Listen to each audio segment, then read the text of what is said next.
အားရလိုက်တာဗျာအခုလည်းထက်လာမယ်ပြင်ဆင်ထားကြတဲ့ဒီမုတ်ကလာကကျွန်တော်အင်ဒိုနီးရှားနိုင်ငံကဗုဒ္ဓဘာသာသမိုင်းဗုဒ္ဓဘာသာဘလို့ပျောက်ကွယ်ခဲ့လဲဆိုတဲ့အကြောင်းပြောပြထားတဲ့ဗီဒီယိုအောက်မှာလာပြီးတော့မှန်သွားတော့ဗောနော်အဲ့တော့မင်းတို့ကပြောလိုက်လို့ရှိရင်လေမင်းတို့ဘာသာကအရန်ကိုငြိမ်းချမ်းပါတယ်ဗောမင်းတို့လောက်ရက်တွေမင်းတို့မျက်နှာပေါ်မှာပေါ်တယ်မင်းတို့အပြောတွေပေါ်မှာပေါ်တယ်မင်းတို့ရဲ့အရေးသားတွေပေါ်မှာပေါ်ပြီးသားမင်းတို့သေလောက်အောင်မင်းတို့ကြိုက်တဲ့လောက်မင်းတို့ဖုံးကွယ်မင်းတို့ရဲ့ဇယိုက်လက္ခဏာပင်ကိုမူရင်းအကျင့်တွေအားလုံးကိုငါတို့ဗုဒ္ဓဘာသာဝင်တွေအားလုံးအတီးပြီးသားသဘောထားကြီးပေးထားတယ်နော်ဒီထက်ပိုပြီးတော့ရောက်တတ်မလားနဲ့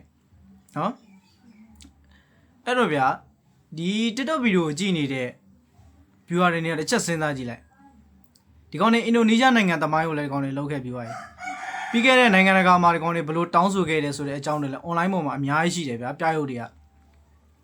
ဒါတော့မှတချို့တွေကဖင်းပိတ်ပြီးတော့ညင်းနေကြသေးပဲငါတို့နေတဲ့အတိုင်းပြည်ကိုငါတို့ကကာကွယ်စောင့်ရှောက်မှာတို့ဘာလို့ no မင်းတို့ခံယူထားတာမင်းတို့နေတဲ့အတိုင်းပြည်ကိုမင်းတို့ကကာကွယ်စောင့်ရှောက်မှာမဟုတ်ဘူးမင်းတို့အမျိုးဘာသာကိုပဲမင်းတို့ကကာကွယ်စောင့်ရှောက်မှာနော်မင်းတို့လူမျိုးစုအများဆုံးရှိတဲ့နေရာကိုပဲမင်းတို့ကချက်တာ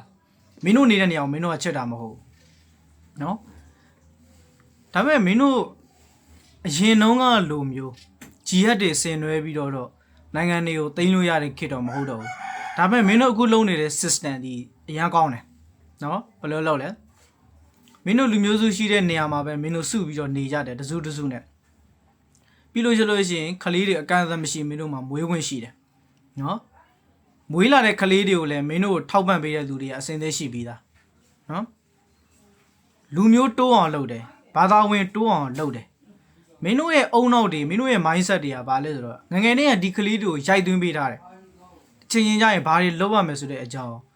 ပြီးတော့မင်းတို့တွေကအရန်ကိုစီးလုံးတယ်ကွာကြည့်ရမလားဟိုလူမျိုးရေးနဲ့နေရာတွေလူတယ်ဥမာဒီနေရာမှာရက်ကွက်တစ်စုမှာမင်းတို့ကြည့်လိုက်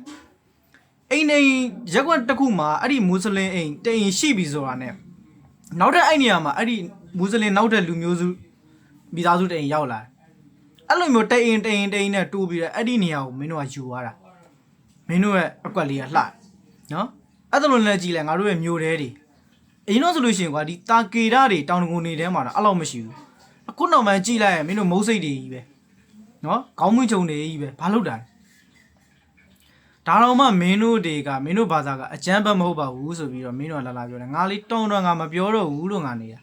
ဒီ comment ကိုငါအခုမှတွေးလို့မင်းငါ reply ပြန်ပေးလိုက်ရနော်အကျမ်းဘတ်တွေဟင်းချက်ပလိုက်မနော်